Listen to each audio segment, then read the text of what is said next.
Escazú is for you. We really wanted to have this chat series to break the agreement down and make it real for people. So it was something that people could connect with and understand. Sometimes these international and regional agreements can seem very far away and not relevant to us. Escazú is for you is brought to you by the Caribbean Natural Resources Institute, or CANARI, and funded by the European Union under CANARI's Pisces project, which the EU is supporting. An adaptation of a live online chat series of the same name hosted by CANARI in November 2020, Escazú is for you is a 4-part limited edition podcast created to shed light on and draw the public's attention to the regional agreement on access to information, public participation, and justice in environmental matters in Latin America and the Caribbean, also known as the Escazú Agreement.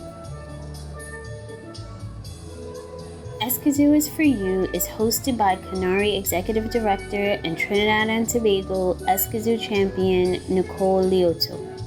Every part or episode of the series tackles a different yet equally critical aspect of the treaty and how it will impact upon Caribbean citizens' lives. For each chat, Nicole is joined by one or more of her colleagues and fellow Escazú champions from throughout the Caribbean. On this episode of Escazú is for you. Why is access to information important? Why should we care about it? And I always like this.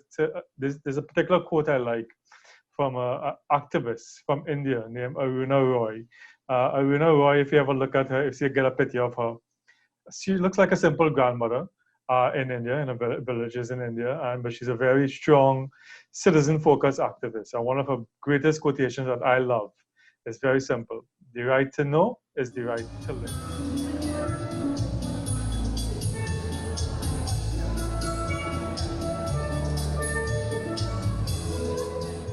Episode number 1, Access to Information. My name is Nicole Leotaud. I'm the Executive Director of the Caribbean Natural Resources Institute, or CANARI. My guest today is Rishi Maharaj. Hi, Rishi. Thank you so much for joining us. No problem. CANARI has been working with EquiGov Institute and other organizations on the Escazú Agreement. Very briefly, then, on the Escazú Agreement. Escazú is the name of a suburb of San Jose, the town in Costa Rica where this was signed. This is a regional agreement for countries of Latin America and the Caribbean, and it focuses on access to information, public participation, and justice in environmental matters. So 3 aspects of this agreement, 3 main areas it covers. And today we're going to be covering the first one and exploring that access to information, access to environmental information in particular. So this is the first regional environmental treaty in our region. So it's very, very exciting for us as a region. And it's the first in the world to protect environmental defenders. As you may know, Latin America region in particular has a lot of issues with people defending a healthy environment and defending our right to a healthy environment already persecuted. So this is a very, very critical agreement, especially for those countries where environmental defenders face issues. Fortunately, in the Caribbean, we don't have those extreme issues. Nevertheless, access to information, participation, and justice in environmental matters is very, very critical for us as well. This agreement puts people at the center of environmental management and really recognizes our right, everyone's right to a healthy environment. And therefore, we need to be able to engage in decisions about that environment. So being an environmental treaty, this requires countries to sign on before it can come into force. So the treaty is already signed by 24 countries, and the final formal step of commitment, 9 have ratified. The agreement needs 11 countries formally sign on that high-level signature for it to come into force. So we really need 2 more countries to join. So right now from the Caribbean, let me just run down my little list. The stars in the Caribbean who have really made that formal commitment and ratified are Antigua and Barbuda, St. Kitts and Nevis, St. Vincent and the Grenadines, and Guyana. And Guyana was the first country to ratify, so we're really proud of them. Other countries which have taken that first step and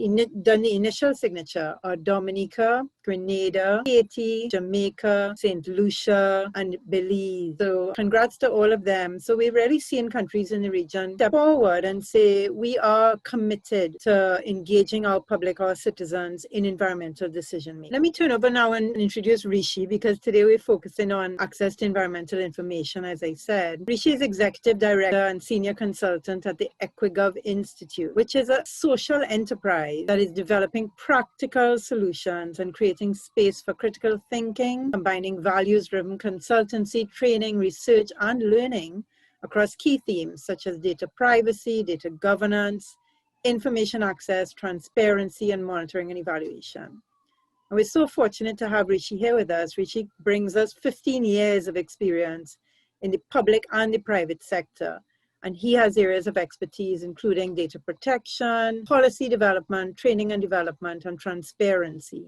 And Rishi, I see that you also have experience in drafting legislation on freedom of information. So working with Rishi, I've already learned a huge amount, and I know I'm going to learn more today. First question I think everyone has for you is why is access to environmental information important in sustainable development? Could you give us a sense, some background and some context of why this is important? Access to information is something that I have a great passion for. I mean, I spent almost 8 or 9 years of my life in the public service in charge of our freedom of information unit. So it's something that I have a passion for. I've been working on a long time in my working life. And you've asked an interesting question as to why is access to information important? Why should we care about it? And there's a particular quote I like from an activist from India named Aruna Roy. Aruna Roy, if you ever look at her, if you get a picture of her, she looks like a simple grandmother in India, in villages in India, but she's a very strong citizen-focused activist. And one of her greatest quotations that I love is very simple. The right to know is the right to live. I think where we're in right now in the world, it's critical in having access to information, because access to information is important for your normal day-to-day activities in life. You don't make decisions. Most people, all of us, we don't make decisions unless we know we go and we do our research. If to buy a piece of appliance, you want to buy a new car, you want to build a new house, whatever it is, you need the information, you need data to be able to make sure you make an informed decision. And it's no different with government, public sector, or with the environment, in that when things are happening, you need to have information to know what's going on, what decisions are being made, what projects are occurring, and what are the impacts of those projects it may have on me as a person, on my community, on my livelihood, on the country, or on wherever it may be, to be able to make an informed decision. So this is why I think the whole idea of access to information, in particular environmental information, especially in the times we're living now. We now see that we're in October in the hurricane sector in the Caribbean, and yet we see we've gone past the A to Z, and we're now into hurricanes, the other parts of the alphabet that we don't. It's uncharted territory for us to be having hurricanes this late in the season. Strong hurricanes, and of course, many people know that's because of climate change. What's going on? We have countries in the Caribbean that are battling with rising sea levels and the impact of that and coastal erosion on their countries, on their communities. The seas are warming. We have countries in the Amazon, in Central and South America. We have mass deforestation that are taking place, and people just don't know what's going on. So I think an agreement like Escazú, where it espouses, it literally gives citizens of this region the right to know and the right to be able for government to give them information in terms of whatever they're doing, especially where environmental matters are impacted. Do you want to give us any background? I know you might have a presentation on some key slides, and what's the kind of global framework for the importance of access to information? Like I said, I mean, for me, I think this quotation, it's not a quotation that I can say once and not let it slide. I think it's important. I think, Nicole, you made the correct remark early on, where this particular Escazú Agreement has within it the first agreement of its kind in the world, where it actually gives protection to defenders of the environment. And it's something that we may not see as important in the Caribbean, because we haven't really faced those kinds of scenarios, but obviously our brothers and sisters in Latin America, in Central America, and South America, those who fight for the Amazon, forestations, and things that affect the community, it is literally life or death. I think a quotation like this is apt. The right to know definitely is the right to live. So exactly what is freedom of information? They have different terms they use for it around the world. You'll hear terms like freedom of information, access to information, right to information. So there are different ways they define it, but it all comes down to the right to having access to the information in the world. And this little snippet here comes out of a famous or well-known NGO in the world of freedom of information, which is Article 19. And in it, you'll see that, 89% of the population lives in a country that has right to information laws. Almost 113 countries have adopted it. 75 countries have actually joined something called the OGP, which is the Open Government Partnerships. And the Caribbean, for example, I know Trinidad was initially a member of it. Jamaica, I don't know of many more Caribbean countries that have been part of it. But it's something that's been around for a while. This whole idea of citizens in the world have a right to information, have a right to know what's going on, especially from government, because government, the whole purpose of government or elected officials is to make decisions and embark on projects that are important to us as the electorate, as people within the country. So the whole idea of, well, if we give them the right to be able to make decisions on our lives, then we also should have a right to know why are they making those decisions, what's informing those decisions, money's being spent, etc. So freedom of information is a worldwide phenomenon, and it's nothing new. And it touches on several different aspects of governance and human rights in the world. The whole idea of the democratic process and good governance, the realization of human rights, the whole idea of poverty eradication and human development. And as you would know very well, Nicole, and most of the attendees here today, when you read the Sustainable Development Goals that the UN has within it, there is actually within the SDGs, as we call it, those who are familiar with it, there are actually provisions for it that deals with the whole idea of access to information and the right to information within the SDGs. So the whole idea of freedom of information it touches on the whole idea of governance, good governance, human rights, knowing what's going on to be able to assist in human development, poverty eradication, the environment, etc. It really is important. Why FOI? And of course, you mentioned that earlier question. And we see here the right to access to information held by public bodies is essential to the democratic functioning of societies and the well-being of every individual. It enables the strengthening of citizen participation and the exercise of socio-economic political rights. It fosters development, economic performance, and makes national authorities accountable for their actions and for the management of public finances to the public service. So we see the whole idea of information, access to information is important. It's important for us as communities, as NGOs, as societies, as the business sector. Everybody is impacted by FOI because it holds those in power accountable for their action and for their stewardship. I won't go through this slide in detail, but you can see the whole idea of access to information, freedom of information. It's nothing new, and it's been around since, you can see here on the extreme left, 1776 in Sweden, and it's gone through different permutations in the world in different countries.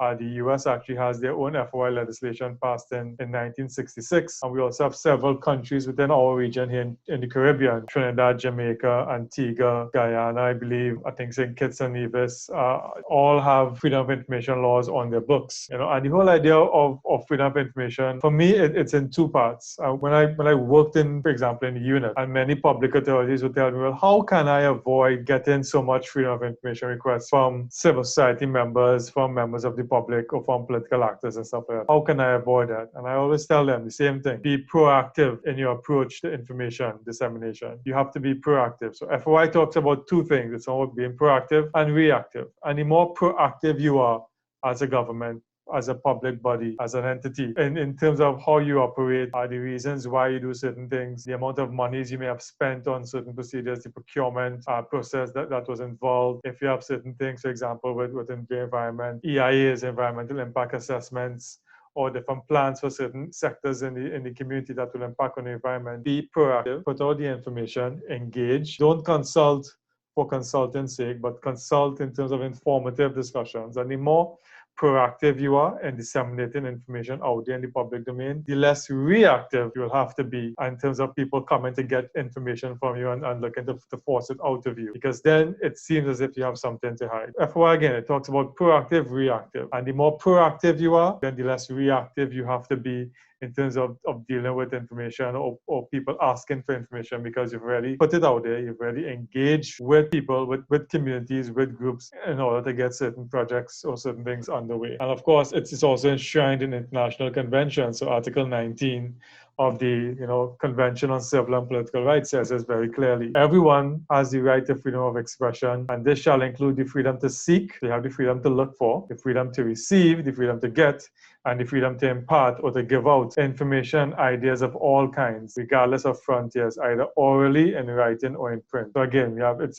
international conventions, both at a UN level, at the Organization of American States level, with the Organization of American States Charter on Human Rights. At a regional level, we see embedded in these agreements the whole idea of access to information being a right of individuals to be able to get information, to seek, to receive, and to impart. And just very quickly, I'll go through these slides very quickly. I wouldn't go into much reading into it. Of course, if anybody wants to get access to it, I am more than happy to give this out afterwards. I'll give it on to Nicole and them. But just to let you know, features of FOI. So if you have Freedom of Information Act, or for those who may be here, whose countries may not have Freedom of Information Act or access to information laws, what are some of the things, if you're advocating for these things, that you should advocate for in these laws? And again, Article 19 has good principles. One principle they talk about is the whole idea of maximum disclosure. So the principle of information should be out there, and you should very much restrict what we call exemptions, because most FOI laws have exemptions within them, but those exemptions should be very narrowly focused. You focus more on maximum disclosure of your government in those legislations. The obligation to publish, more or less meaning the obligation for public bodies, for public authorities to put out information in the public domain. It's not you don't have a choice, but certain pieces of information you should make public at all times, so people are aware of what actions you're taking, what's going on, what money is spending on all these different things.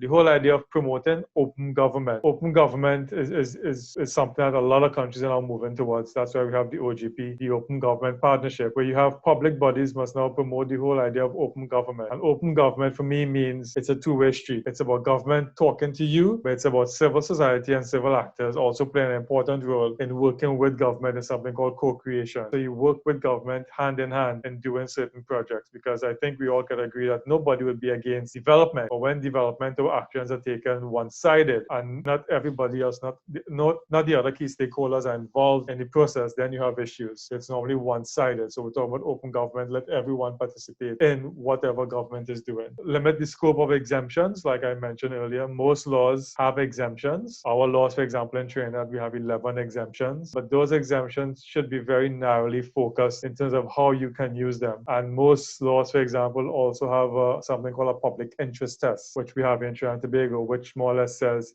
that even if you have exemptions that exist and you could rely on them, if public interest dictates that the information should be given out and the exemptions shouldn't hold water, then you should give out the information, even though it may be exempted from disclosure. Process to facilitate access. This more or less talks about, governments or agencies having a place where you can come, sit down, read, see what's going on. If you have a website, you put out information in your website. So you have different ways to facilitate access to people. Most people are mobile now on the internet, but some people still like to go and sit down and read. So don't say, well, it's on our website, so go and check our website, and the person doesn't have access to the internet, then you're limiting access. So you need to have different ways for people to be able to access the information. So again, different ways to facilitate access to the information. Costs should be very minimal. Some laws, for example, have it that if you get access to information, the organization is going to give you the document. They are able to charge you a cost for printing and for photocopies and all these different things, because these are consumables that are used up by the organization.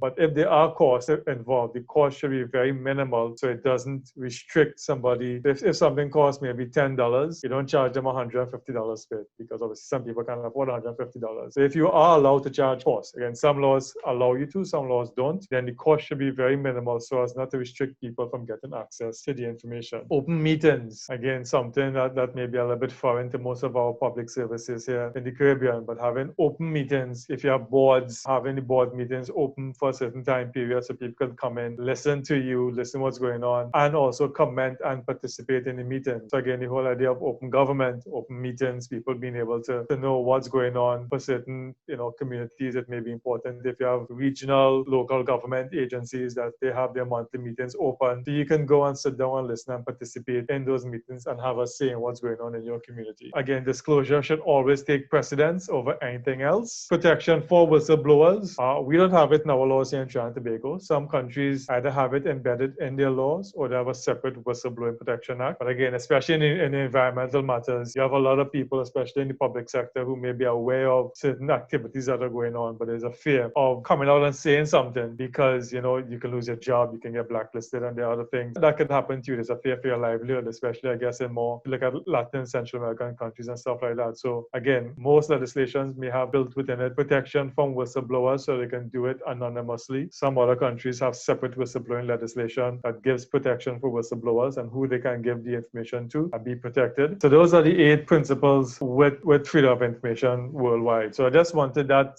presentation to give you some context as exactly what freedom of information is. Some people probably are familiar with it, some may be hearing it for the first time, but just an idea exactly what is freedom of information and what are some of the key principles that freedom of information tries to promote and anything else. That was really useful, Rishi. Thank you. And I think I loved how you put the rights to access information in the context of good governance and the Sustainable Development Goals. So this is a really central right that we all have. And I was fascinated by the principles. And so you've looked at the Escazú Agreement, the actual text of the treaty. And could you comment on then how you see that agreement picking up some of these core principles? You know, how do you think this agreement can help to promote and strengthen implementation of these rights in the Caribbean and Latin America? Any specific examples you saw? I think the Escazú, especially the way it's crafted and drafted, you actually see from the agreement that it wasn't done by government alone. You actually see from the wording, and I always like to read words because from words you get so much context. And when you look at the language, because drafting international agreements, you would know language is very important, and sometimes the wrong language here or there could turn people off from certain agreements. So you can see that the language of the Escazú had the input of civil society members within it, which is great. And I think especially the Escazú, what it espouses is the whole idea that government and whatever actions they are taking need to be open and transparent about what they are doing. In terms of, you know, if they're going on certain projects, be open, consult, participate. And I think those are some of the key terms and key words that come out to me. The whole idea of one, access to information, yes. But 2, I think participation, because you can have access to information, but then again, the access to information, the decision may have gone already. So you're looking at it after the fact. Whereas I think the whole idea of participation is really important, of the whole idea of getting people involved in the process early on. Because you don't want to have access to the information. You say, okay, cool, let's have access to information. We put it out there, but that's after the fact. The thing has already gone, the project has already started, environmental degradation has already started to begin in whatever part of the project it is. And you know, the environment is so sensitive that what you've done now in maybe 2 or 3 months probably can't be solved in a lifetime, maybe afterwards, you know, years, decades afterwards may pass before that harm could be righted. And sometimes we get the information after the fact. So I like the fact that the Escazú talks about the whole idea of public participation, of getting civil society involved. And again, I go back to the point of co-creation. And I always remember about 2 years ago, I had the opportunity to participate at the Open Government Partnerships Regional Americas Conference. I think it was in Argentina in 2017. And at that session, I think I was probably one of 2 Caribbean people there, myself and someone from Trinidad and Tobago. And at that session, I had the chance to go to a great civil society session where we had participants, I think, from Costa Rica and somebody else from Mexico, talking about the whole idea of co-creation. And that, for example, in Costa Rica, I think there's actually, I hope I'm not wrong, but I think there's actually a national an agreement or framework that exists that allows for co-creation activities between civil society and government when dealing with certain projects in place. So civil society has a seat at the table early o'clock. So again, they're not getting the information after the fact, but they're part of the decision making, they're part of the process. And like I mentioned earlier, I don't think anybody will sit here and say we're against development. Development is important, but development must also be sensible.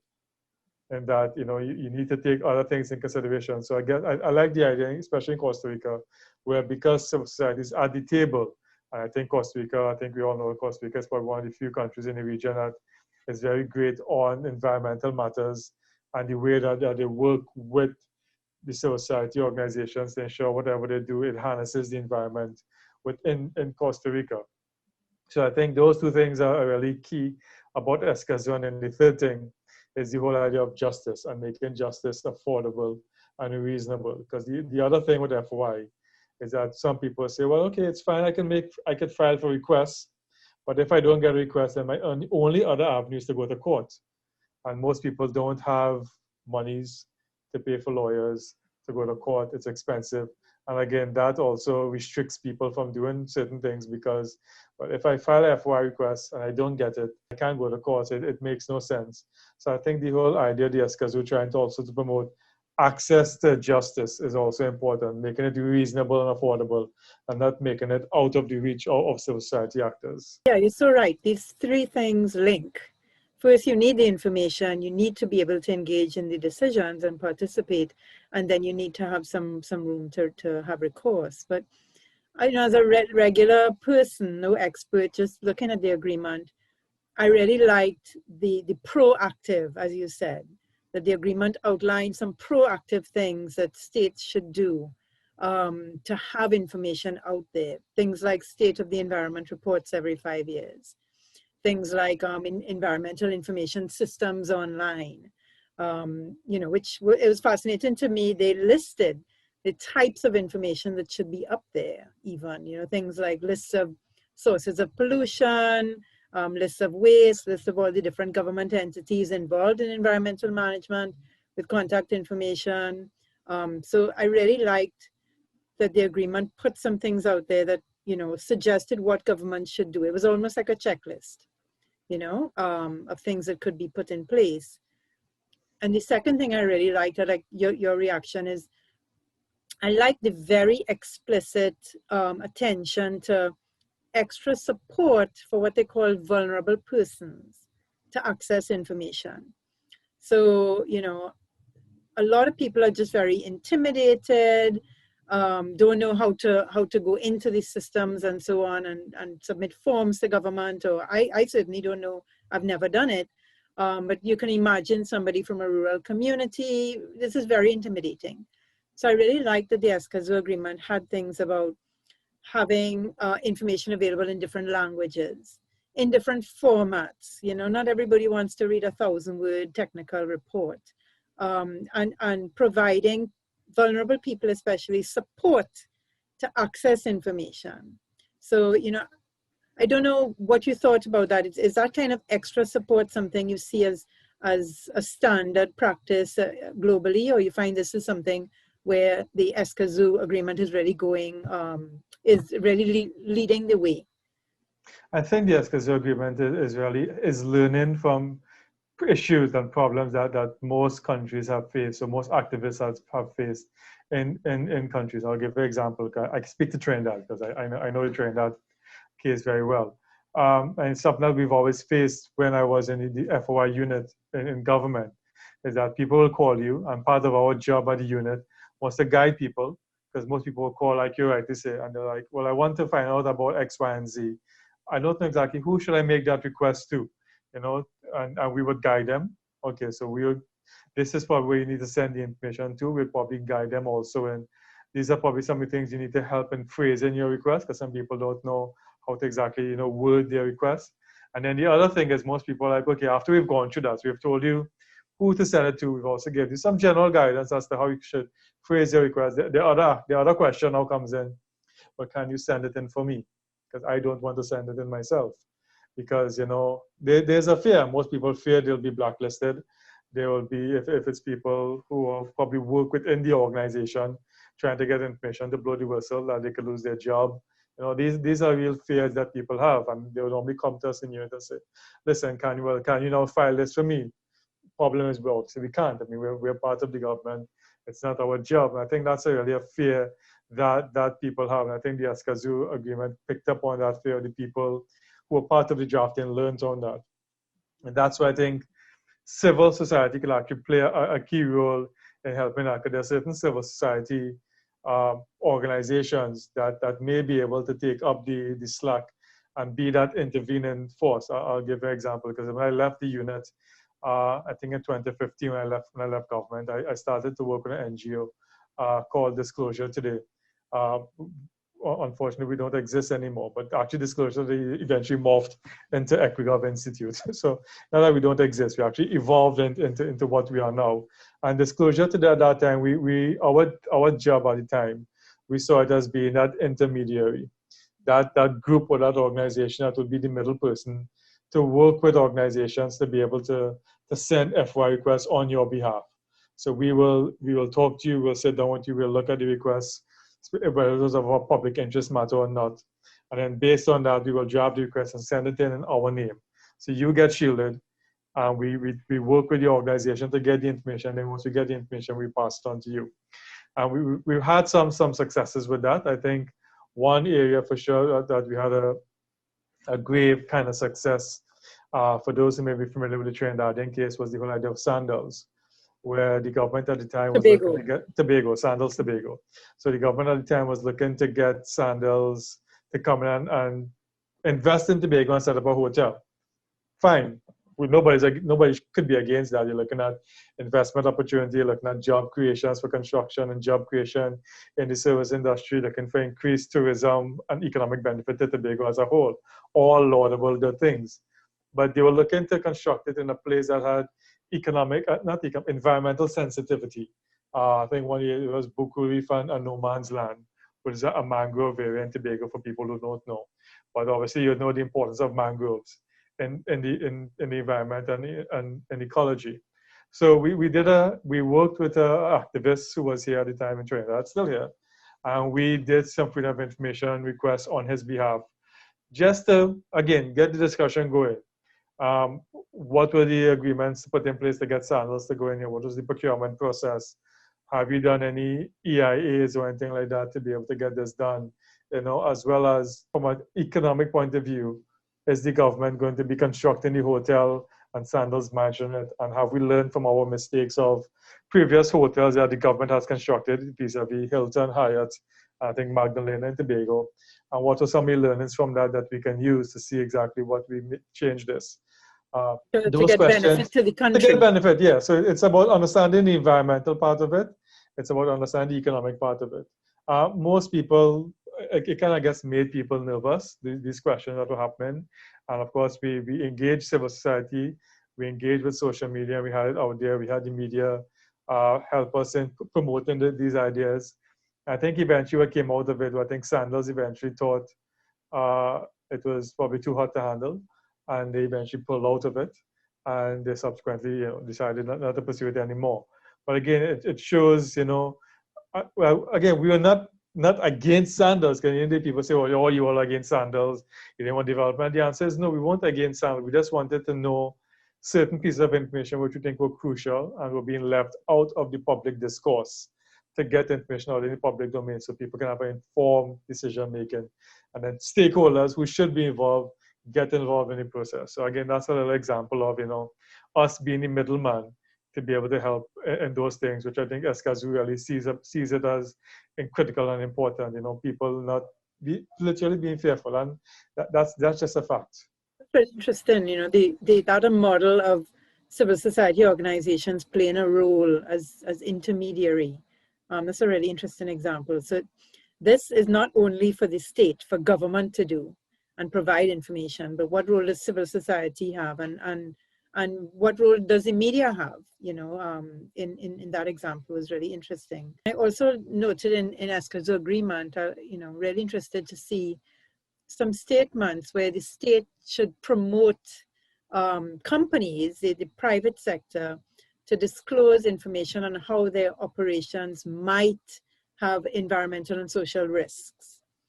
So what role can the government play even in information that's owned by private companies, but how can citizens, who are going to be affected or put at risk, get access to that information? And I thought something else very proactive, but was encouraging businesses to develop sustainability reports. Yeah.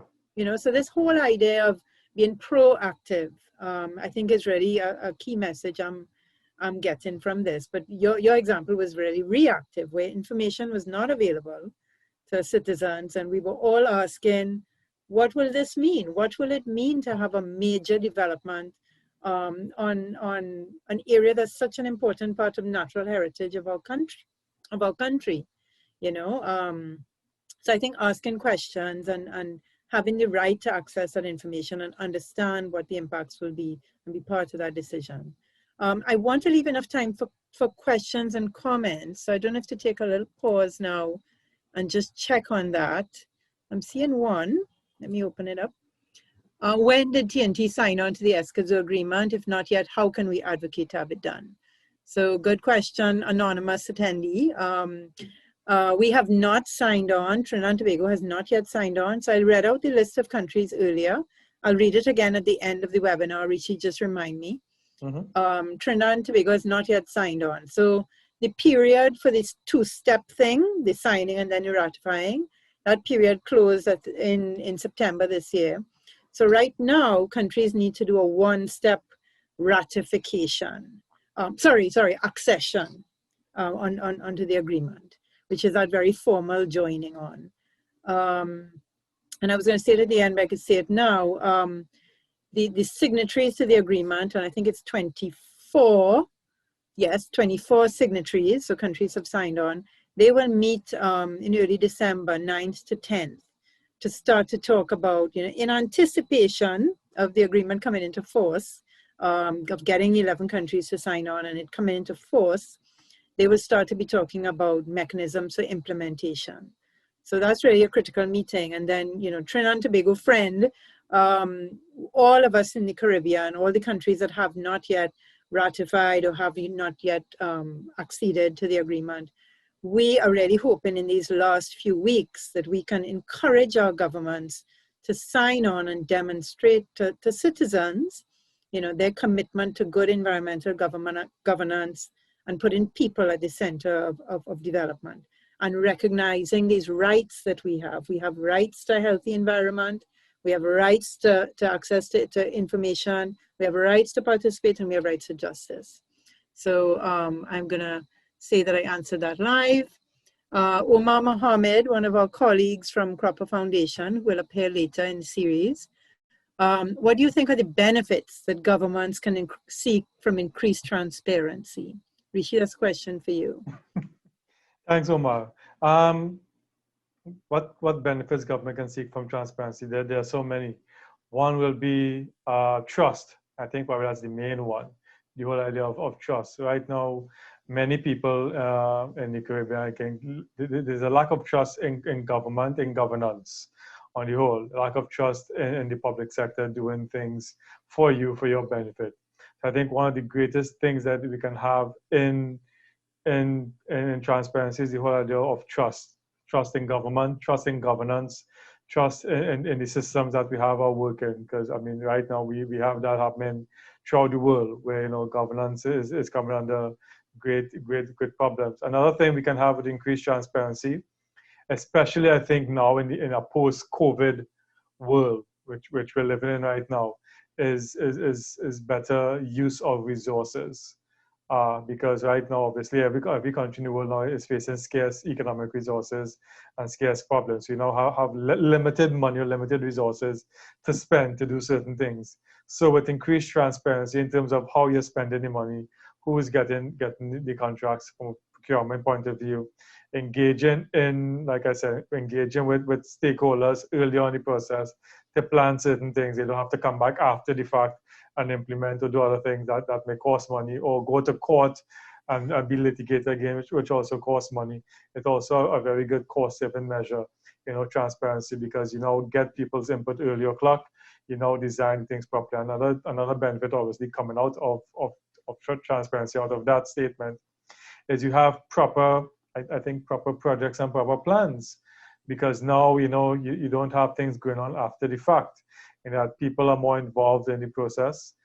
Communities are involved. I've mentioned it before and I'll mention it again. Nobody's against development. Everybody wants to see development from an economic point of view, from a social point of view. Everybody wants to see their community develop, but they don't want to be done siloed, and that I'm not involved in the process and am I not involved in understanding my plights, my concerns, or my issues. It affects me on the long term. So I think in having transparency in the process and having people involved in the process, you also get better project designs coming out. better implementation coming out, which again leads to cost saving measures and again leads to the whole idea of trust, because you don't trust the process going forward. I love that answer. And, a lot of people are talking about a whole of society approach to sustainable development. And if we are all to get on board, public sector, private sector, civil society, if we're all to get on board in terms of the sustainable development we want to see in our region, there needs to be that trust. And therefore, openness and access to information and sharing and dialogue is really at the heart of that. Omar, I want to encourage you. Omar Mohammed at the Cropper Foundation has an excellent online platform on environmental news called Caribois. And Omar, I want to encourage you to put in the chat the link to the article you wrote recently using the case of the oil tanker just off the coast of between Trinidad and Venezuela, where of course we're all worried about a risk of oil spillage. And Omar wrote a very good article, I think, on that being proactive in terms of releasing information, so people then don't mistrust and question exactly what's happening, So Omar, thank you so much, and please share your article. We have a third question from Auro Frazier from the Open Societies Foundation. Hi, Auro. What does Escazú add to the broader and long-standing transparency agenda in the region? And how does it assist in overcoming the ongoing obstacles that existed previously? Any comments, Rishi? Can you say it again? It's in the Q&A box. Okay. What does Escazú add to the broader and long-standing transparency agenda in the region? So there's long been an effort in the Caribbean to promote transparency and access to information generally. This is focused on the environmental area. What do you think the Escazú Agreement can add to this bigger effort for transparency and good governance? I think it puts it now in a more international context, because the Escazú obviously is a regional agreement now. By governments, I think, signing on to the Escazú Agreement, especially those Caribbean countries have already signed on and ratified the agreement. If they are now signifying in the signing on to the agreement that, listen, we are all for transparency in environmental matters, it's important to us in terms of the way we go forward, the impact on us, then I think it signals then that there is a wider trust from that government to be transparent in all activities that is taking place in. Because you just can't have transparency for one piece and say, okay, the rest of the things you don't need to know about it. Just trust me that I'm doing the proper things for you.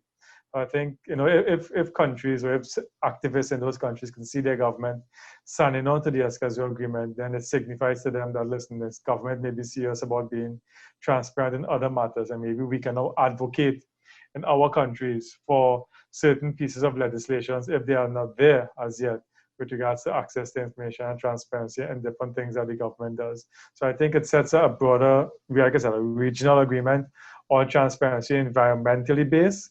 But I think governments sign on to it, obviously, will now need to put things in place because when you do Freedom of Information Act, if you don't have one, it's not just specific to the environment, it's specific to everything in the government. So I think it opens up the door for wider transparency legislation in the Caribbean. Was also commenting on how it will help in overcoming obstacles that existed previously. And one obstacle I think you talked a lot about was trust, and your experience in government, people saying, how can we not have all these requests to release information? And you saying, well, just be proactive and put it out there.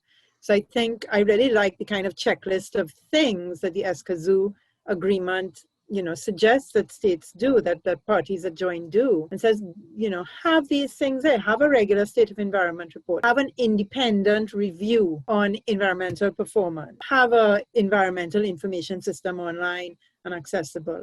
So being proactive and building that trust. But another obstacle I've heard in my little, over a few years I've been following the Escazú Agreement negotiation. And a lot of governments, I could imagine, are quite nervous about the responsibilities that will come with signing on to this. And remember, a lot of the governments in our region have capacity constraints. They don't have unlimited resources to be putting in place, all of these things. And, one comment I heard in reaction is that by signing on to this agreement, you then, as you said, Rishi, demonstrate your commitment and signal to the international community and funders that you want this capacity built. Mm-hmm. And so it could actually it could open doors for you and create avenues for countries to get support to strengthen these systems? You know, I don't know if you had any other thoughts on other obstacles or those obstacles. Well, no, and to build on that thing, I think the problem we also face here, and I guess this is more from a Caribbean perspective, especially English-speaking Caribbean perspective, is that we all come from a colonial legacy.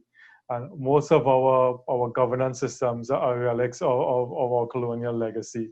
And they're entrenched in laws that date back to the late 1800s, early 1900s.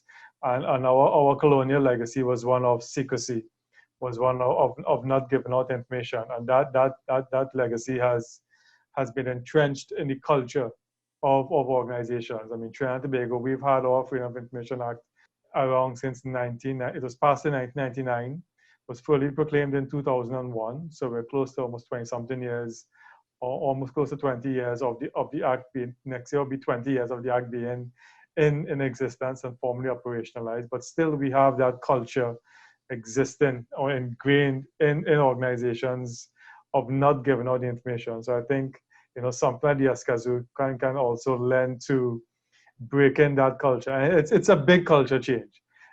Just because you sign on to Escazú doesn't mean all of a sudden you're going to have access to information for everything in every single country.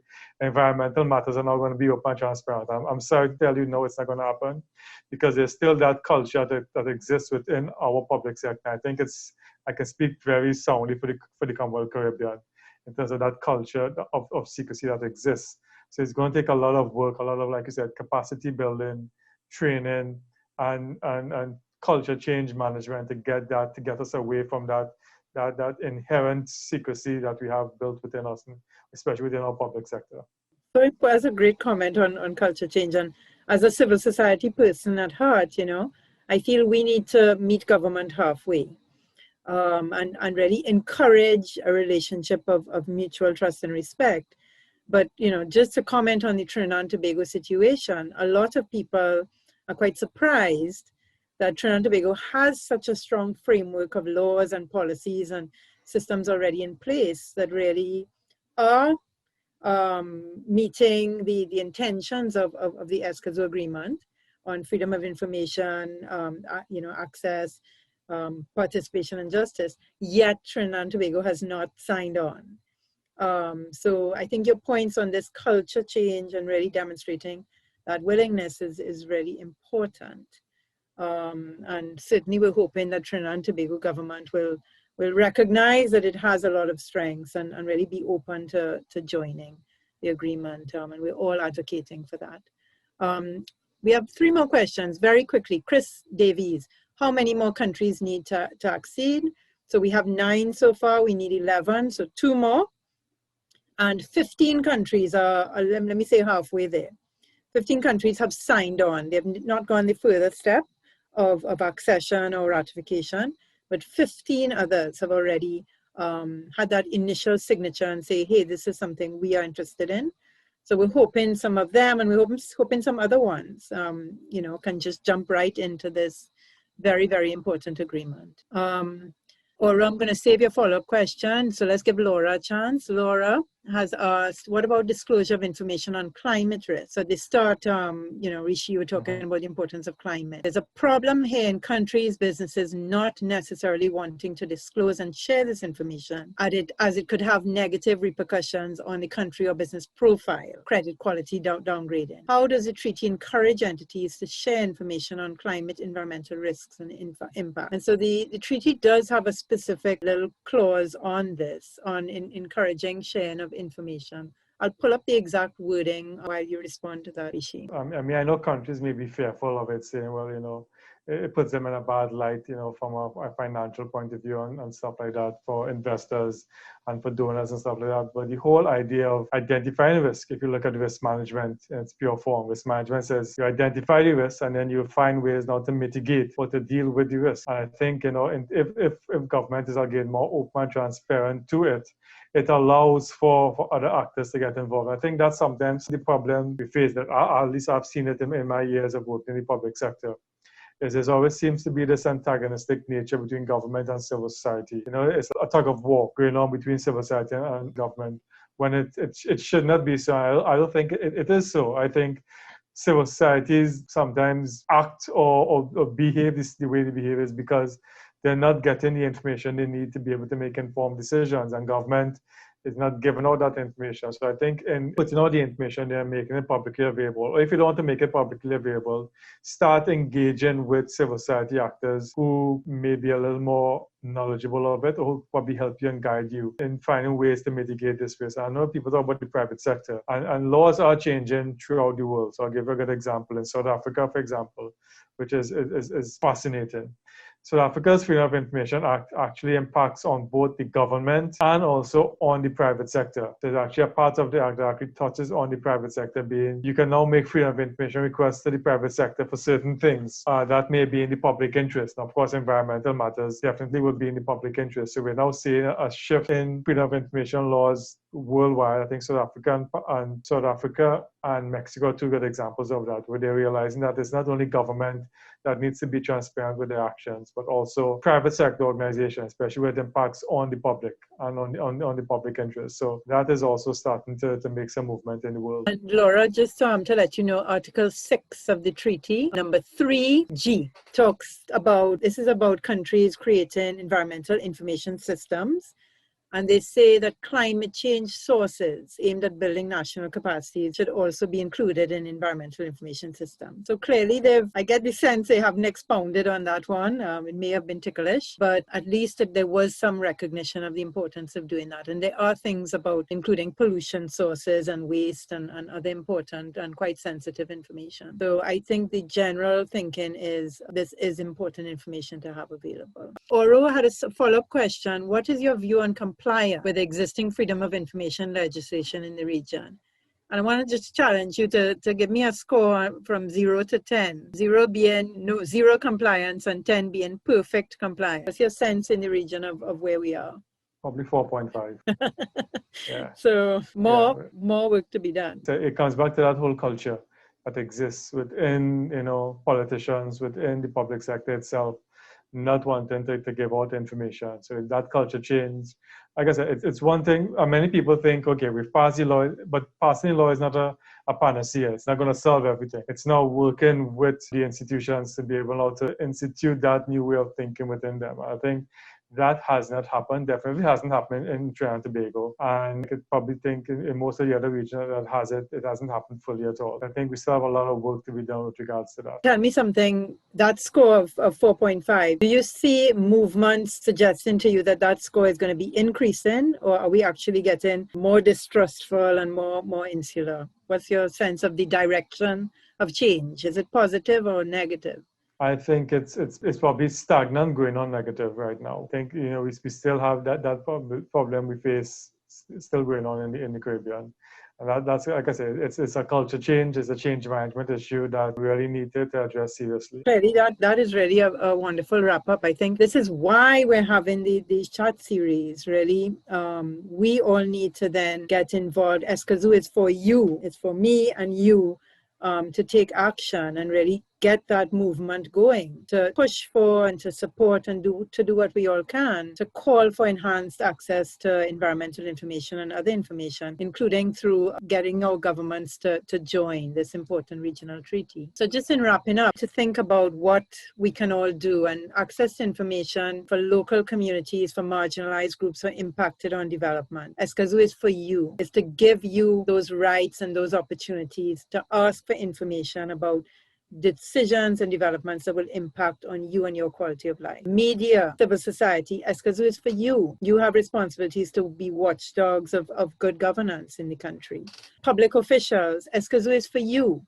Escazú is to help you be more proactive, build the kind of trust, get citizens on board, have the shared decision-making, and as Rishi said, better planning and improved policy and less problems down the line. So Escazú is for all of us, and I just want to let you know that Canary is going to be launching a little campaign, #IfWeHadEscazú. So look out for that in the next few days on Canary's social media. This is about really letting you tell us the stories about if we had Escazú, how do you think you see things being better? So how do you think we'd have better environmental management because we had access to information? How do you think people will be better consulted and participate in decision making? How do you think we could hold people in power accountable for decisions where the health of our environment is compromised? So look out for that campaign launching. We really want all of your support. So we build this movement and encourage our countries to join this very important agreement. On the next, Escazú is for you. A community, which is Jolly Harbor, it was this decision to build a marina in a wetland, a thriving wetland, so mangrove ecosystems, and people were able to fish and live there. They were able to not be flooded when it rained, all right? So for me, that's a huge part. No flooding. It was decided that, this developer was going to come in, they were going to put in this marina, it was going to bring in millions of dollars into Antigua and Barbuda. It was the best idea possible. Built in the marina, people are getting jobs. If a gentle drizzle comes in that area, Jolly Harbor doesn't flood. The communities that surround it do. The Escazú is for You team would like to send a special thanks to our funder, the European Union, for their support of the Escazú is for You live chat series, this podcast, and the Pisces Project overall. To our special guest, Rishi Maharaj, for lending us his time and expertise on access to information. To our live participating audience for your thoughtful comments and questions on the Escazú Agreement and access to information. Thank you.